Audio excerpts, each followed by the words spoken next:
So welcome to the Copper Queen Library virtual programs. I'm Allison, the Library Services Coordinator, and I am thrilled to welcome Becky Orozco to revisit Camp Naco for us, which is not just history in the past, but is an active historical site now owned by the city of Bisbee and is very much living in the way that it plays a role in our community and with the Friends of Camp Naco supporting all the work there. So I do want to announce that we will be closed on Monday, 4th of July. And also we have gone back to our regular hours. So we are open Monday and Tuesday, noon to 7, Wednesday, Thursday, Friday, 10 to 5, and Saturdays, 10 to 2, which is just really exciting.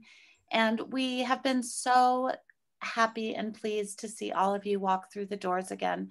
So please come in and say hi. See our new art show, Sandy Tilcock, letter press artist. Her show is up in the Pritchard Gallery, and welcome, Becky. We're so glad to have you with us. Yeah, so good to see everybody, and thank you all for checking in. I know some of you have heard me talk about this before, but I think I've added a few new things that I'll cover a lot of the same ground because it's the same history. I'm going to share my screen so that I can pull up my slideshow. And so that you can all see some of the incredible photo history that we have for Camp Naco. This particular photo was taken in 1919 as the camp was being constructed. So we've just passed our 100th anniversary, our centennial. If you go to Camp Naco and you see the old water tower, this photo is taken from on top of the water tower. And the black lines that you can see on the screen are the new lines for the water system, because this was state of the art in 1919. It had running water and it had electricity. The sewer was all septic tanks for each individual building. But again, this was kind of state of the art for that time period. So let's see if we can advance my slides here, figure out how I'm supposed to. Okay. Where did my, okay.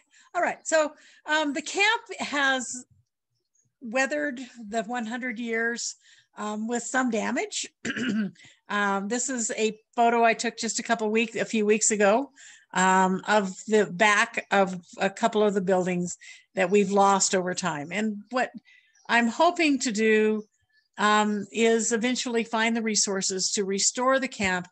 But if not, it's a beautiful facility with incredible history, just as it is. The buildings are the only one of this era of forts that were built in the late 1919, 1920 time period to protect the border after World War I. And it's still the only one standing because it's the only one that was made of adobe. All the others were frame buildings and they were, the materials were taken away. This is an aerial shot of the camp taken in 1923 when the military was sort of doing an inventory of the campsites that they had, that along the border. There were 17 of these border outposts. There was one in Douglas and one in Nogales. Harry J. Jones in Douglas and Camp Little in Nogales at the same time built.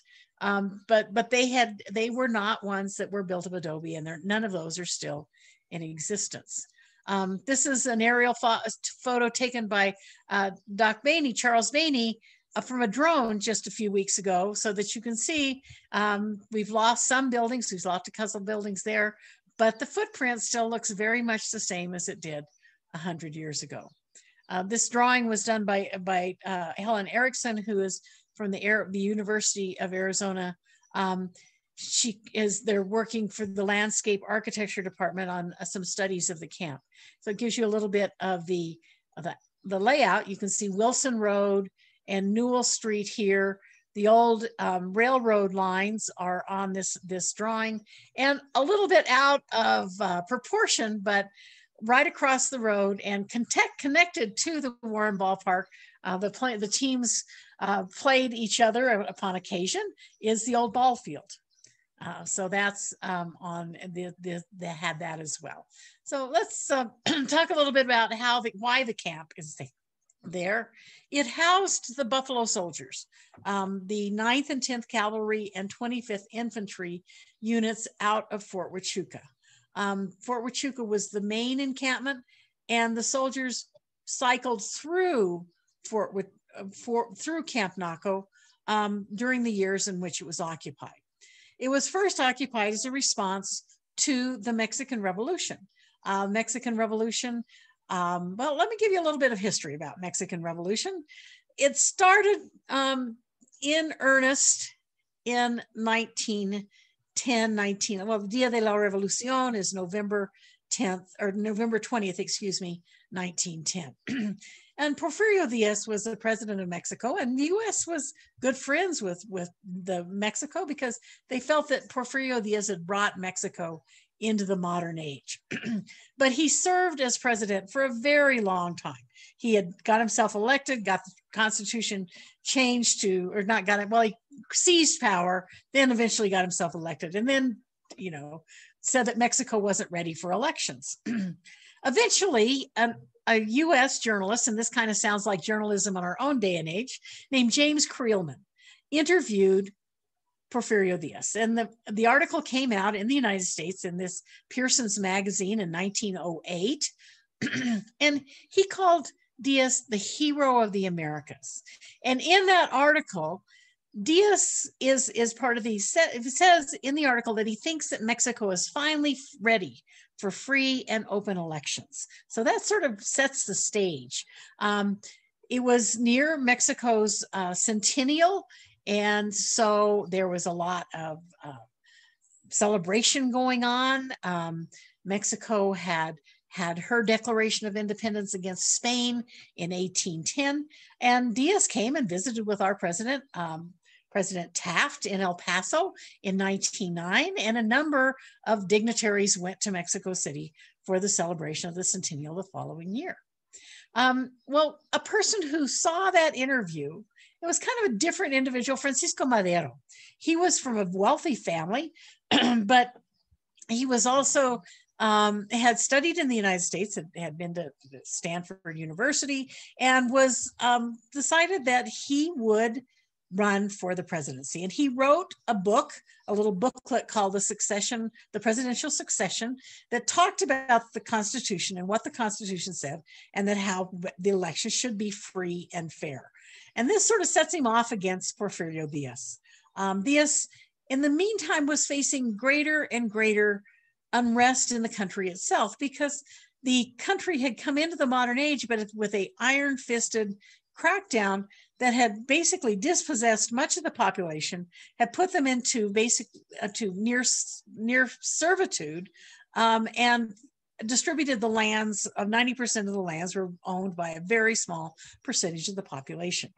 A lot of that ownership was with outside interests. And I think a good example of this is Cananea. Cananea has big copper mines now. I think the second largest copper mine in Mexico is operating in Cananea today. But in 1906, the Cananea mines were owned and operated by William Colonel Greene. And Greene was a U.S. miner. He had got a start in Tombstone, had run into some problems there, had relocated to Cananea, and had gotten large land grants from the president of Mexico and started mining there. Well, he had a lot of U.S. employees, but far more Mexican employees, but the U.S. employees made far more money, 5 times as much money as the Mexican miners. So in 1906, the miners went on strike. And this strike was sort of a release of a great deal of anger that had built up over time. These are the guards at the Cananea mine. And Greene met with the strikers. He went out to, there he is in the middle of this meeting of strikers. And what he tells them is that he would love to raise their wages, but the Mexican government under Porfirio Diaz had set wages at a set amount, and that for Mexican workers, and he could not go above that because the government didn't want to unbalance labor in Mexico. Well, this was not the answer the strikers were seeking, and they marched again, and they came to the lumber yard of the mine, where they were met with a couple of gentlemen whose last name was Metcalf, and Metcalf had actually had a start here in Bisbee, had worked in the mines here, went to Mexico, was working there, and instead of peacefully or letting the miners march by, they opened the water hoses for this lumber mill, which were fairly powerful because of the danger of fire. And in response, the strikers attacked and killed the Metcalf brothers and marched on to set off a fairly violent strike. The strike allowed, Porfirio Diaz was not able to get his army there, so he allowed Green to bring in the Arizona Rangers from Arizona. They entered on their way to Cananea, because that's where the railroad was, through Naco, and went down. There was a couple hundred of them. They were deputized. They technically gave up their deputyships and joined the Mexican forces, and they were instrumental in putting down the strike. When the military arrived under a guy named Emilio Kostrelitsky, all of the leaders of the strike were taken out of town and executed. Well, it put down the strike, but this just tamped down this growing anger throughout Mexico about the situation there. Well, Madero, they held the election. Madero was arrested by Porfirio Diaz just before the election. And Porfirio Diaz, because he was the only candidate, won by 99.8% or something like that. But Madero managed to escape, and he went to El Paso. And there he gathered together a small revolutionary force. And with the help of a woman from the US, she helped him escape El Paso, because the US military was trying to keep him bottled up there. They didn't want to have problems with Mexico. But Madero escaped, and they fought the first battle in northern Chihuahua in March of 1911.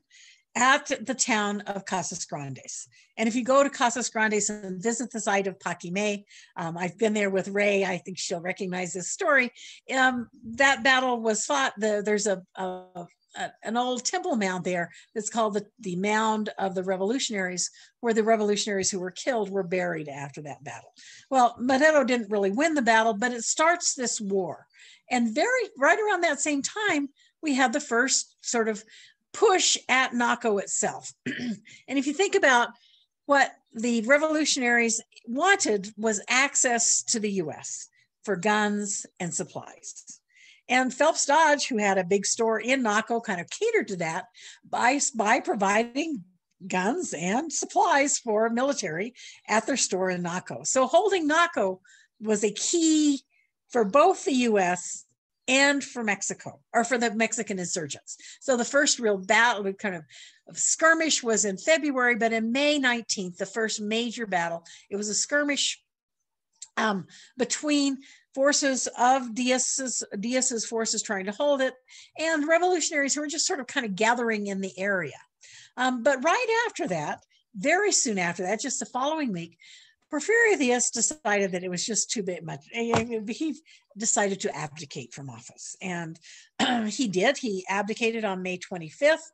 They would hold elections soon after, but he then left for France. They've a couple of famous sayings: "Is poor Mexico so far from God, so close to the United States."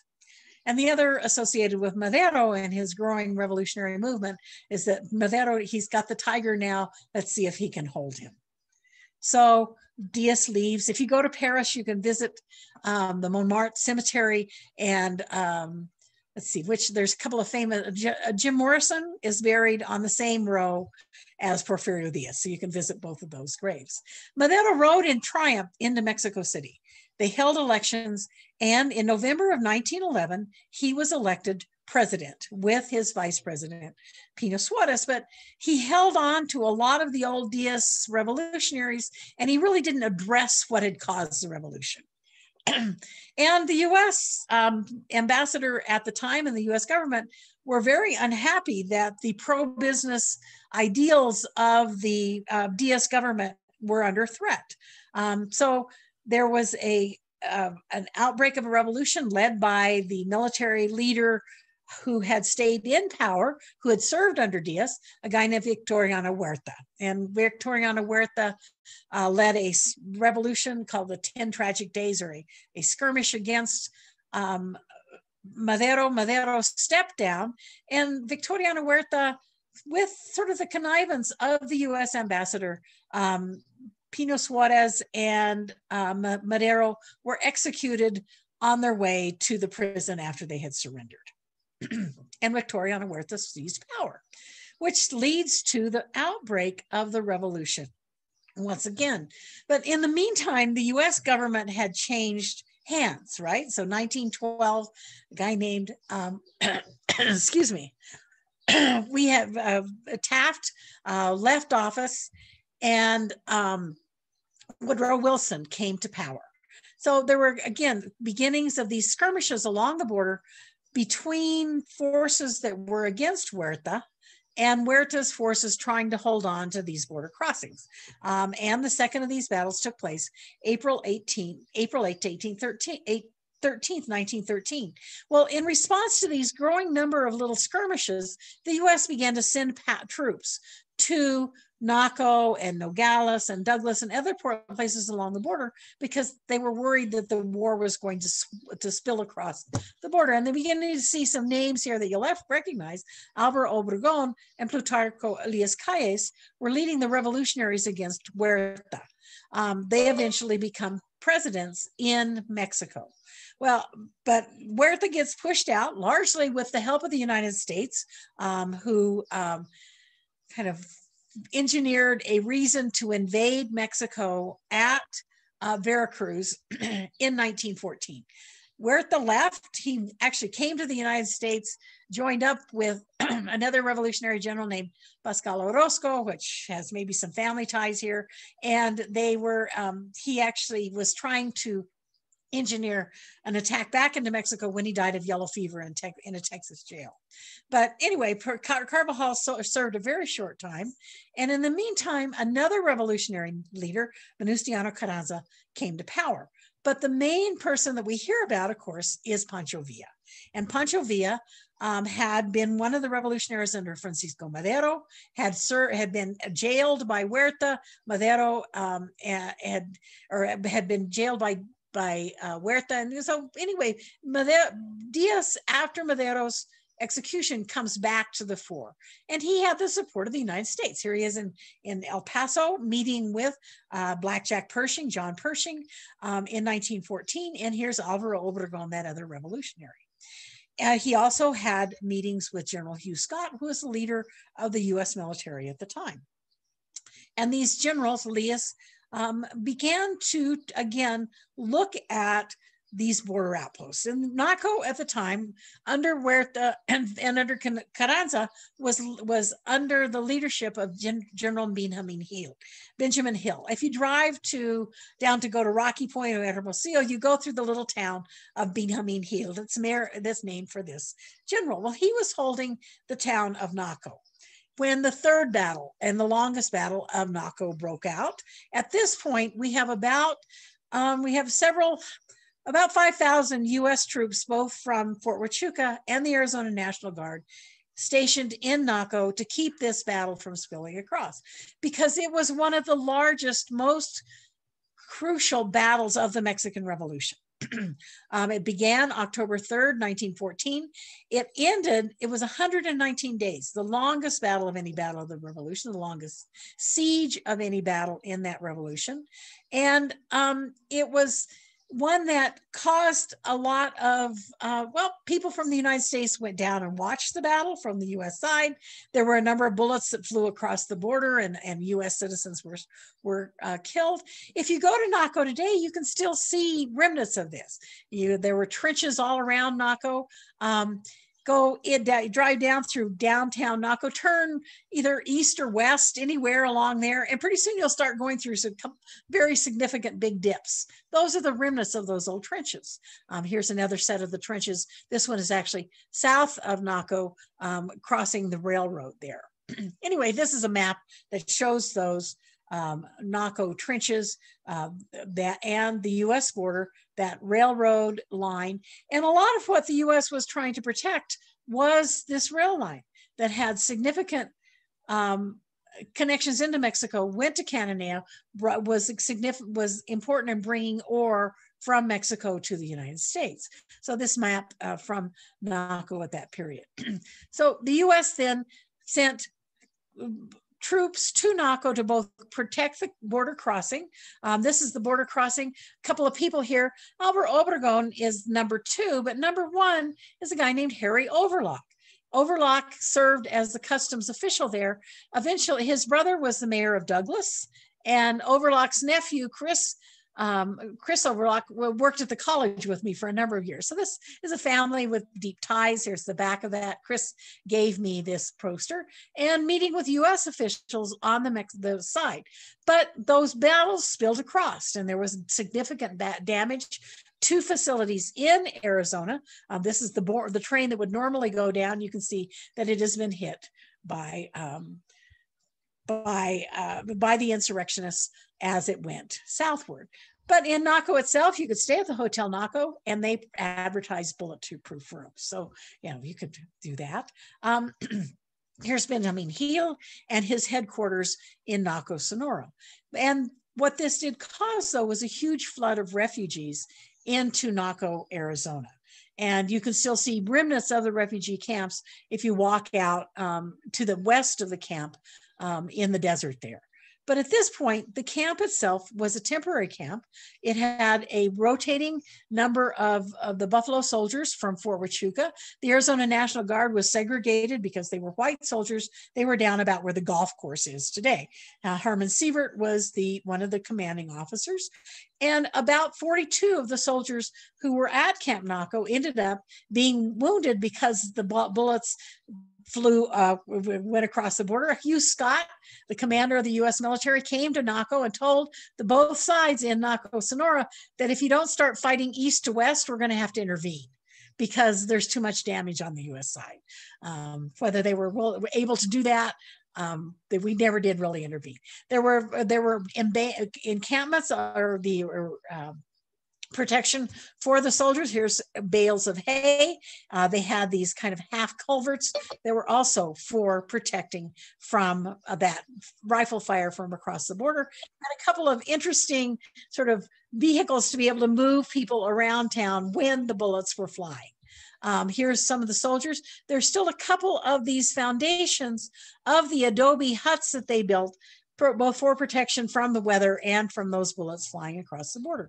And these are those, I think these are 10th Cavalry soldiers from Naco, from Fort Huachuca, who were rotating through at the time. And these guys did such a good job that they won several commendations from the US Congress for keeping this war from spilling across the border. Here's their camp. This is where a tent camp about where they were in the same location as the adobe camp is today. But for all those years from 1911 till 1919, it was a tent camp. It wasn't a temporary camp, a permanent camp, although you can see there were a few buildings that had roofs on them built over tents because they were there so long. Orlando Troxel was the commander in 1915, again of the 10th Cavalry. This is a picture of him as well. And those Buffalo soldiers in their protected areas along the border, the 10th Cavalry in Naco. If you go to the camp, some of these are in the paintings on the sign there. Well, the U.S. put pressure on both of the revolutionary sides, Carranza and Pancho Villa, to bring an end to these battles along the border and to end the revolution in Mexico. So with pressure from the U.S., Pancho Villa withdrew his troops from Naco, Carranza withdrew, and they met in Aguascalientes with the help of, both sides sent delegations. The U.S. sent Felix Summerfield to sort of oversee this, and a sort of uneasy truce with an interim president put into power, and the war sort of calmed down for a while. But Carranza almost immediately overthrew the interim government, and the war is going to start up again. Pancho Villa attacked Carranza's troops at a place called Celaya in a major battle there where he lost, and he lost most of his troops. So what he decided to do was to come back to the border, come back up to take Agua Prieta was his first target. Do I have that? I don't have that picture, but anyway, he comes to Agua Prieta, and the U.S. had basically switched sides because they thought Pancho Villa, after losing at Celaya, wasn't going to do very well. And Wilson allowed Carranza to move troops from El Paso, from Ciudad Juarez through El Paso to Douglas on U.S. trains. And so when Pancho Villa got there, instead of the little contingent of troops he expected, there were thousands. And he lost again, and he retreated to Naco, where he wrote what's called the Naco Manifesto that said that he was fighting the wrong people and that the U.S. was the real enemy. And following that, in March of 1916, Villa supporters attacked the town of Columbus, New Mexico. Columbus was completely unprepared, although they had a small force there. The force was able to withstand Villa's attack, but 19 Americans were killed in this attack. And this caused the U.S. to decide to intervene again in Mexico. Excuse me. So the U.S. Army at the time was very small. And the experienced soldiers were those 10th Cavalry units that had been rotating through Naco on the border. So much of the force that went with Black Jack Pershing into Mexico in the punitive expedition in 1916 were those soldiers who had been stationed at Naco. We went into Mexico, we chased Pancho Villa for 11 months with a marked lack of success. There were a couple of skirmishes that the U.S. said were with Villistas, but there's some question about whether that was actually true. And eventually, after a major loss by the U.S. at a place called Carizal, of 9th and of 10th Cavalry soldiers who were ordered to attack an entrenched Carranza position when they had told the U.S. troops to go around the Carizal, the U.S. negotiated a withdrawal and left Mexico just in time to go into the war in Europe. Well, again, our entry into the World War I in Europe came at a time when the U.S. had very few forces. So those 10th Cavalry and 25th Infantry troops were the ones who were the first expeditionary forces who went to Europe to fight in World War I. And many of those Black soldiers won recognition from the French military for their bravery in battle. Meanwhile, back in Naco had kind of exploded in popularity because at the same time we were fighting wars, we also passed prohibition.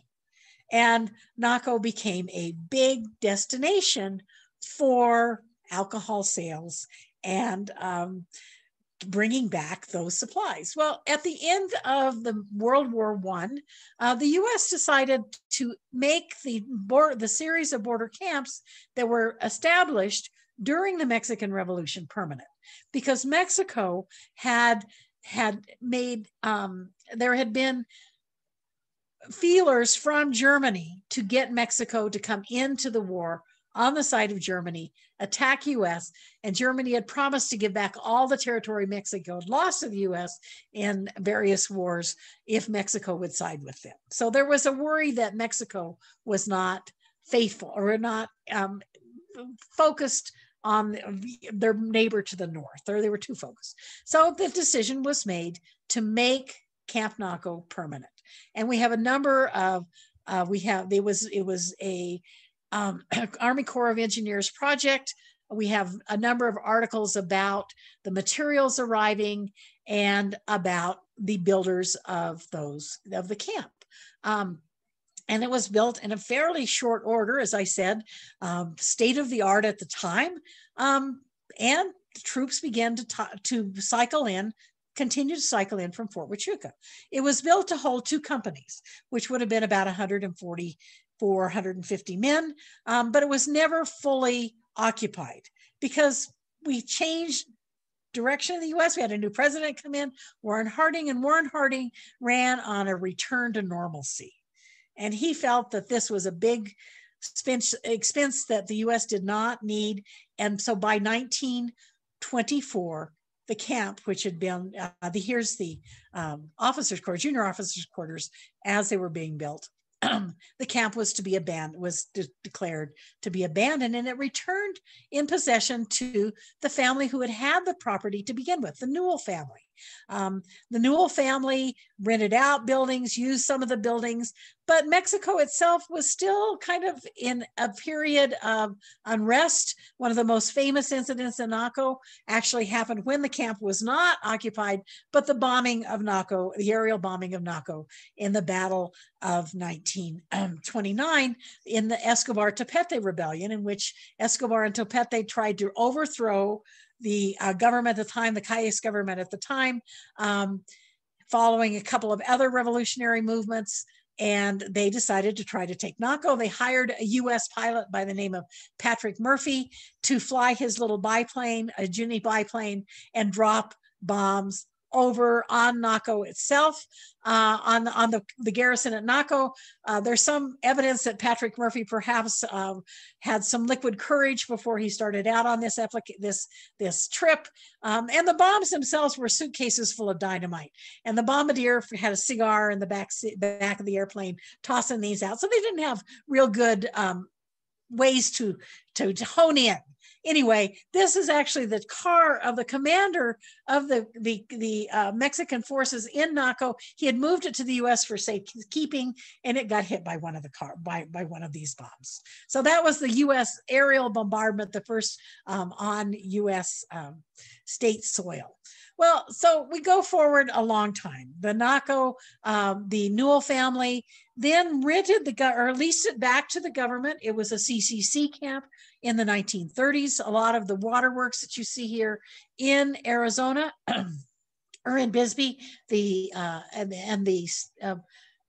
water conservation, the dams above Bisbee were built by the CCC guys from Camp Naco. The U.S. held on to it through World War II, just in case they needed it, but it went back to the Newell family in 1950. And the Newells moved into the old hospital building and rented out the buildings. I see Christine Rhodes is on here. She actually lived in one of the old officers' quarters when the Newells had it as Camp Newell or Newell's Camp in the 50s and 60s. I meet people all the time who live there. I got involved here in later years. The Newell family in 1990 decided they could no longer, Mr. Newell had passed away, Mrs. Newell could no longer keep up with it. And so it was sold to Vision Quest, which was a for-profit juvenile treatment group who wanted to put a camp there. They didn't get the support of the community of Naco. And so when they went to get the zoning changed to put their camp there, everybody in Naco showed up in protest, and they did not get the zoning. And that's about when I got involved, because in the 1990s, I started doing elder hostel programs here. And I liked taking groups there because it was such an incredible place. Vision Quest had moved out all the people, so it was basically abandoned at that time. And Vision Quest, over the next few years, we talked about various possibilities for the camp. And they had told me that if I could find some group willing to take it on, that they would be willing to give it up at a very low price. Well, that kind of continued until 2006. And 2006, in 2006, when that other picture was taken, these are those junior officers' quarters over to the side. Well, one night I got a call from the Naco Fire Department that arsonists had set fire to those junior officers' quarters. And by the time the fire was put out, 5 of the 6 buildings had burned. The arsonists had escaped. They tried lighting. They burned one building at the school. They tried to set fire to a number of buildings around town before they escaped into Mexico. And so they were never caught. But this fire changed things. First, the roof material that the camp was built from is asbestos. And somebody put a complaint to the Arizona Department of Environmental Quality that this was a danger. This was a hazardous site. And so Vision Quest was told they had to clean it up. Well, they were given a deadline to do so, and said, well, it would be cheaper for them to just bulldoze the whole site and get rid of it rather than do the cleanup. And they told me that they had to give a decision to the county by a certain date. Well, I went out and talked to everybody I could think of about Camp Naco. I sent messages to Oprah Winfrey and Colin Powell, and I went to Washington. And I also talked to all of the governments in Cochise County. And a mayor in Cochise County by the name of George Nerhan from Huachuca City stepped forward and said Huachuca City would take it. And so they acquired it in 2006. And through Huachuca City, by them having the insurance and the backing that we needed, we were able to get grants through EPA to mitigate all the asbestos and to fence the camp. But Huachuca City, well, George got recalled. And Huachuca City then had this camp that they really weren't sure what they wanted to do with. But over the next few years, we sort of went this roller coaster. We got funds from the Lottery Commission to do some work, but then the lottery, there was the financial crisis of 2008, and we weren't able to continue with that. But we did get the money, and we had a second arson fire in 2010. 2010, two of the officers' quarters also burned at that point. So this has been, sort of up and down, but we did have the fencing. The county finished the fencing for us to protect these buildings from some of the assaults that were taking place. So Huachuca City then, again, we're interested in not having this anymore, although through them, we did get the EPA grant that removed all the asbestos and re-roofed most of the buildings that were still in good shape. So that took place in 2013. They are working on the roof. But again, Huachuca City wanted to get rid of it. So in 2018, I managed to convince the city of Bisbee to take on Camp Naco. So the city of Bisbee now owns the camp. They're willing to work with me in whatever group we can. Here's the intent to sell. They sold it for, as you can see, the high price of $1, with the guarantee that Bisbee would preserve the historical nature of this camp. So we continued the work. You can see that the roofs are repaired here. We've done some clearing. We had a number of events here. There's weed eating that we did earlier this year. There's been a couple of different roof projects because this rolled roofing blows off on a regular basis. Freeport-McMoran last year gave us a grant to repair a number of those roofs, or 2018, and then we did some more repair this last year. Various groups have come in to clear. This is a work day that we had a couple years ago where a number of volunteers helped us, and the county provided the roll-off dumpsters to clear out the big debris piles that we had left from the construction. This last year, we've had a couple of work days that were led by a group out of Sierra Vista called the Sierra Vista Buffalo Soldiers Motorcycle Club. This is a group that is associated with a national organization, and they have committed to helping with the preservation.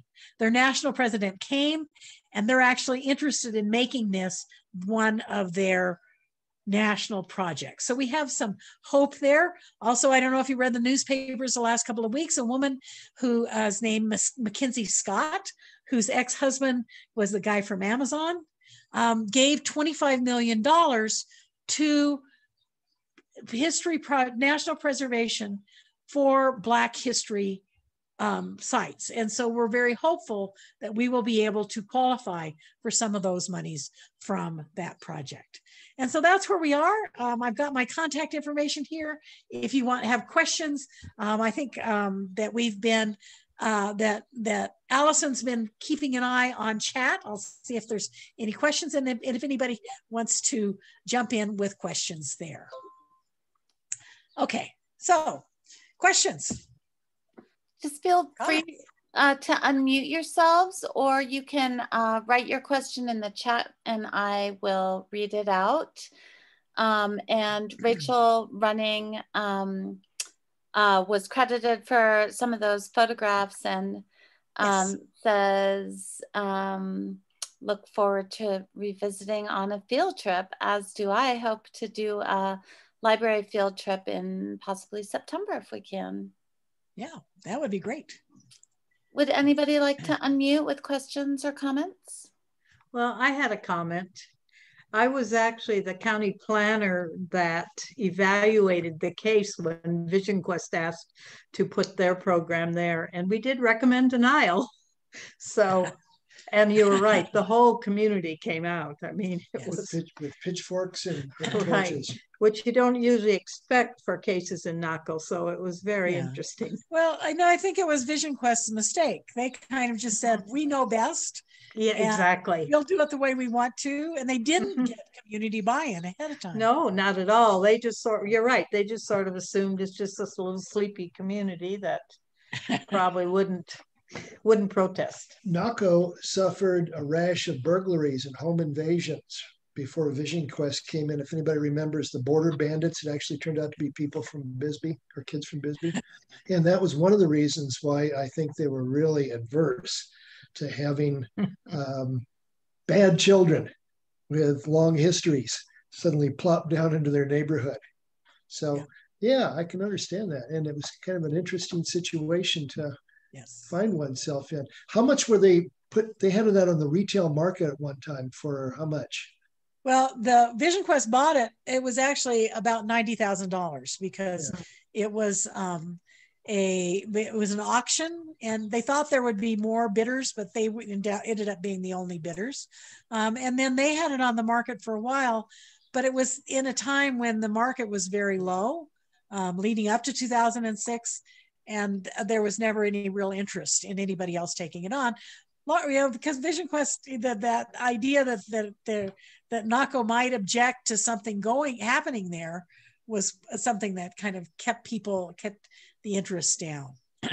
So by the time I was talking to them, we had an agreement. We had almost reached an agreement with the University of Arizona for them to turn it over to the University of Arizona. But then there was sort of a misunderstanding, and then the U of A changed leadership. And the new president who came in wasn't interested in this project, and it sort of fell by the wayside. We were almost back there again in 2008, but then the state swept hundreds of millions of dollars from the universities, and U of A and ASU at that point dropped out as well again. So I keep hoping. So Becky, that seems like an awful lot of arson in a short amount of time for that site. Do you think it's just random, or that people, arsonists maybe target abandoned buildings, or? Well, the first was a group of kids, and everybody in the community knew who the children were. And once everybody knew who they were, well, their families sent them to Mexico. But that was just this big party that they had. The second set of arsons was very difficult. The arsonists, it looked like they wanted to camp in one of the buildings. And the fire was picked up by the Border Patrol surveillance camera that is set to look down on the camp. That the fire started, they saw the people running away, and the firemen were there very quickly and got it put out, but it had done damage to the rafters, and so they had to bring the roofs down. But that was, it was those two arson fires that was part of the impetus then again for getting the EPA Brownfields grant for $400,000 to mitigate the asbestos at the camp. We've had one more fire there, but that looked like it kind of burned through some of the same buildings that had burned in the first fire, but was a cigarette toss, I think, out of the window, because it swept from the highway through the camp. But over the last few years, the county has been good about trying to keep that roadway mowed, and then as we've done work days, we've kept it mowed as well. So really impressive, your long advocacy and continued, awareness of this really important historical site. It's it is really heartening to think that some of this philanthropy might be directed towards preservation of this important Buffalo Soldier site. Yes. Does anybody else have a question or comment? Christine, do you want to tell us what it was like living there? Well, I will say my primary childhood memories are in Camp Naco. I also attended the meeting where the almost the entire town of Naco showed up to protest Vision Quest. I went to that meeting very happy because I thought, oh my gosh, there's some people with money, meaning Vision Quest, who will restore the buildings and save the camp and use them for something. I had no idea that almost the entire community showed up to protest. And there was also another picture in your slideshow, and I'll talk about it to Becky later, where my family also lived. And we lived in Camp Naco in the late 50s, early 1960s. However, my family lived in some other locations also. But thank you for your wonderful program and your marvelous work in saving Camp Naco. Yes. Thank you. Trying to Yeah. Have a concert. We did have a concert there, actually. A couple of years ago, a music video, I think it's 5 years ago, was filmed there. And then the musicians came and we had a big open house and got a number of donations from the community for that. It was a sort of country western song called Break Even Woman. Oh my God, that's I don't know that it hilarious. actually made any charts anywhere, but How about it was a a great deal. reggae, the Buffalo Soul Jazz? Yeah. And Becky, And do you want I to? wonder if you could tell us about what your vision is for the future for Camp Naco. What would be your dream? well, we've had a couple of meetings as part of when Brownfields gives the community money, they want you to have community buy-in. So we had several meetings with the community about what they thought. And I've met with people all across the United States about Camp Naco. The community of Naco wanted to see first something that would be, they would love to have a community building because there's no real community center in Naco, and a library. So that was what they were sort of asking for. We would love to have a museum there because this is such an important place. It's the only, this whole idea of the Buffalo Soldier history is encapsulated at Camp Naco, but also the history of the border area. It's where the Arizona Rangers got their start. It is right down the road at Greenbush Draw are three major mammoth finds with culture, Clovis culture associated with them. So there's so much history there. And that would be a good draw for tourism to Naco for community development. That all sounds I think the 10 little houses, the officers' quarters would make great housing for either affordable housing. I'm not sure about low-income housing because there's no real facilities in Naco for things like medical care and the social services that low-income housing requires. But, that could be something. We've talked about the idea of an arts community. One of the the Mexican Revolution camps, Camp Davis in Texas, part of the old facilities for that camp have been turned into an artist colony. And if you go to Ajo, Arizona, the old school in Ajo has become one of these sort of housing studio spaces. So we've had a master plan. And if anybody emails me, I'm willing to send you the master plan and the history documents that we have compiled. The master plan says that to get the buildings back to good shape would cost about $4 million, and to ADA compliant about $8 to $9 million. So that's all I need. Yeah. About 10 million? Yeah. We'll work on it. So, but if we were to qualify for some of these new grants coming up, what I'd like to do is have another community meeting to talk about priorities.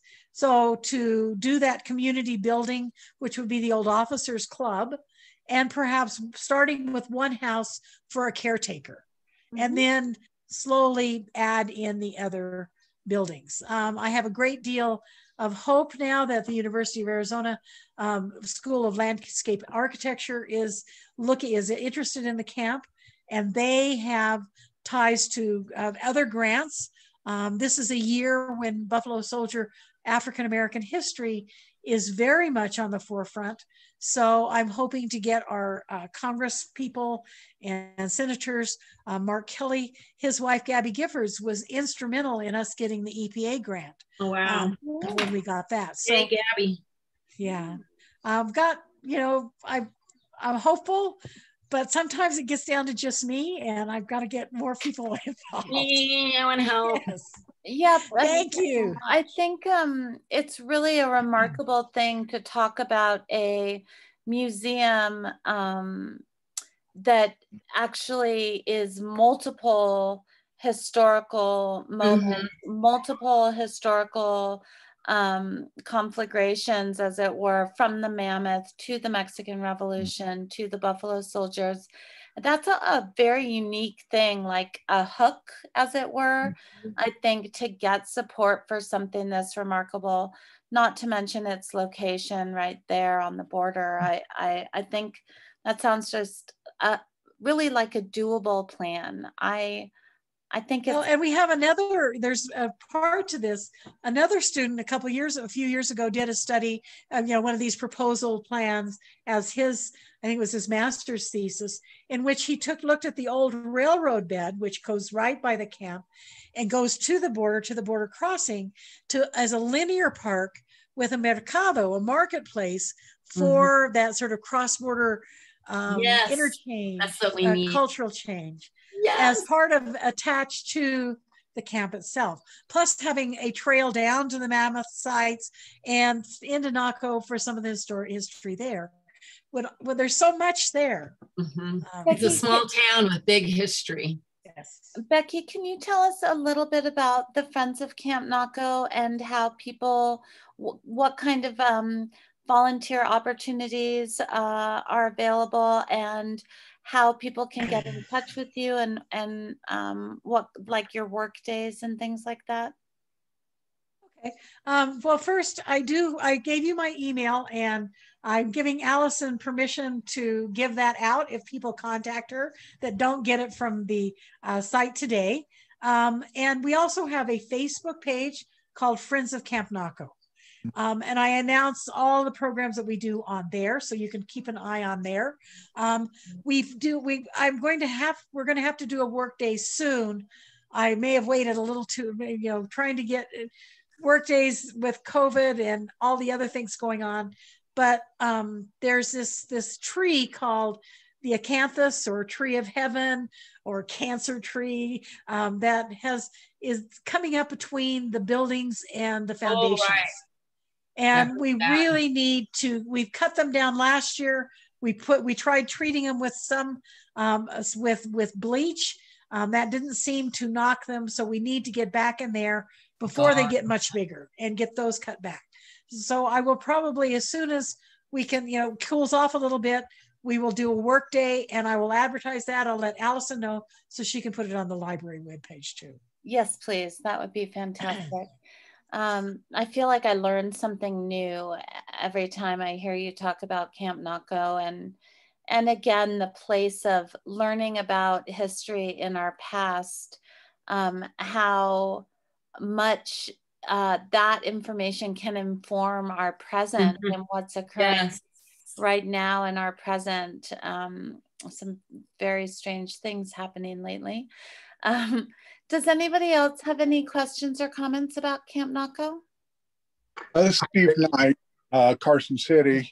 I published in Ghost Towns of the West in March about Camp Naco, and I don't know if that garnered any interest, but I've toured it but I visited it about 3 or 4 times, and way before the fences were up. So and took a lot of pictures. So I hope that maybe got some interest in you.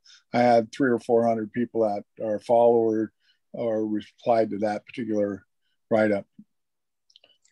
And that's the Ghost Towns of the West is the publication? It's with Facebook. Okay. Yeah, it's a set. Just I publish hundreds of stuff on that particular thing on ghost towns and such. Okay, I will look for it.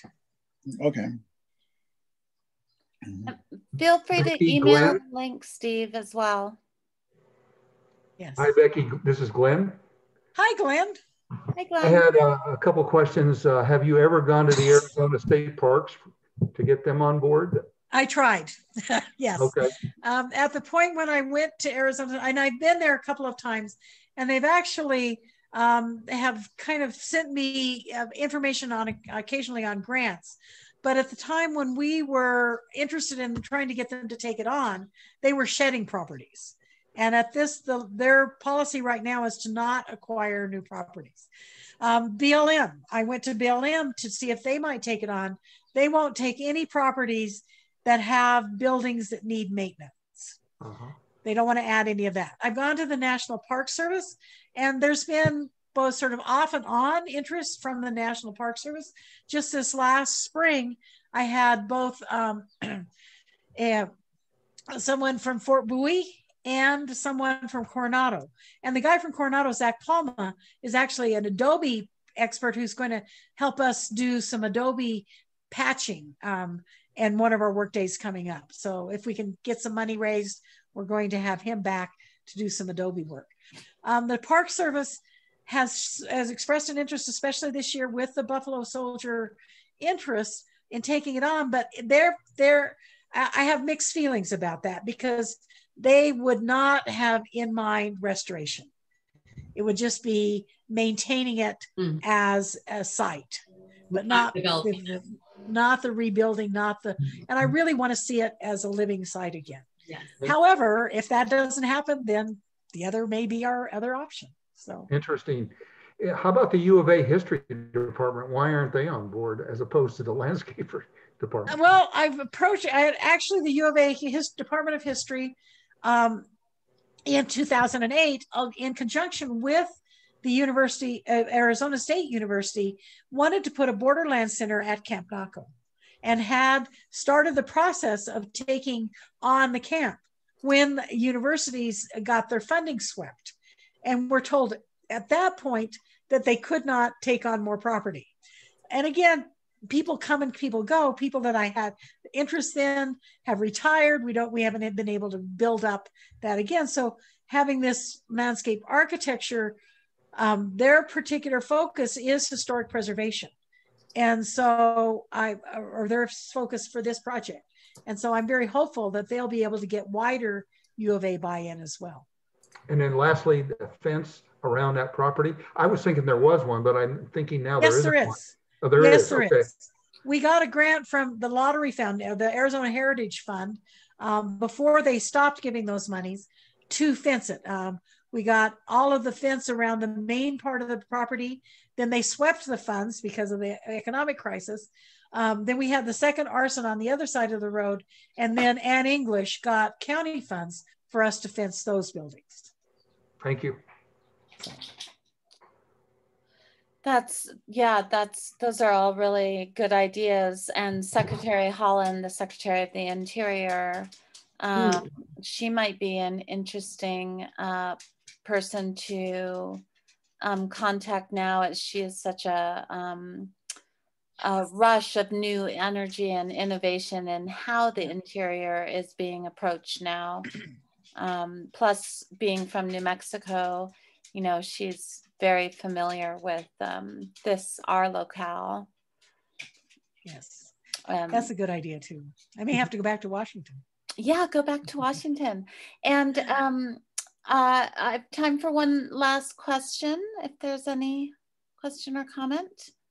It looks like there's interest in Adobe. Mark Silverstein has volunteered his wife Maggie for Adobe work, and as well the Copper Queen Library has been looking at doing some outdoor eco building and this kind of permaculture workshops, and so we've worked with Zach Palma as well. So we'd definitely be interested in talking to you, Becky, and not just sharing the information, but possibly collaborating. So, and we do want to do the field trip. So thank you so much for sharing not only the past history, but what the future could hold. I think it's very important to protect and preserve our history, and both physically and through this wonderful medium of sharing the stories and looking towards the future. Great. So thank you all so much for coming tonight and joining us, and sign up for our newsletter at copperqueenlibrary.com if you haven't already. We include all of our events and upcoming news and everything that's going on at the library. Just come down and visit us, and we have some exciting things happening and coming up in July. So happy 4th of July, happy Independence, and everybody. Thank you, Becky, again for joining us. Thank you all. And Allison, if you'll leave the comments up, I'll read them really quickly because I wasn't able to keep up with those while I was going. Okay. Thanks, Becky. Hi, Mark. Thank you all. Thanks so much for a really inspired program.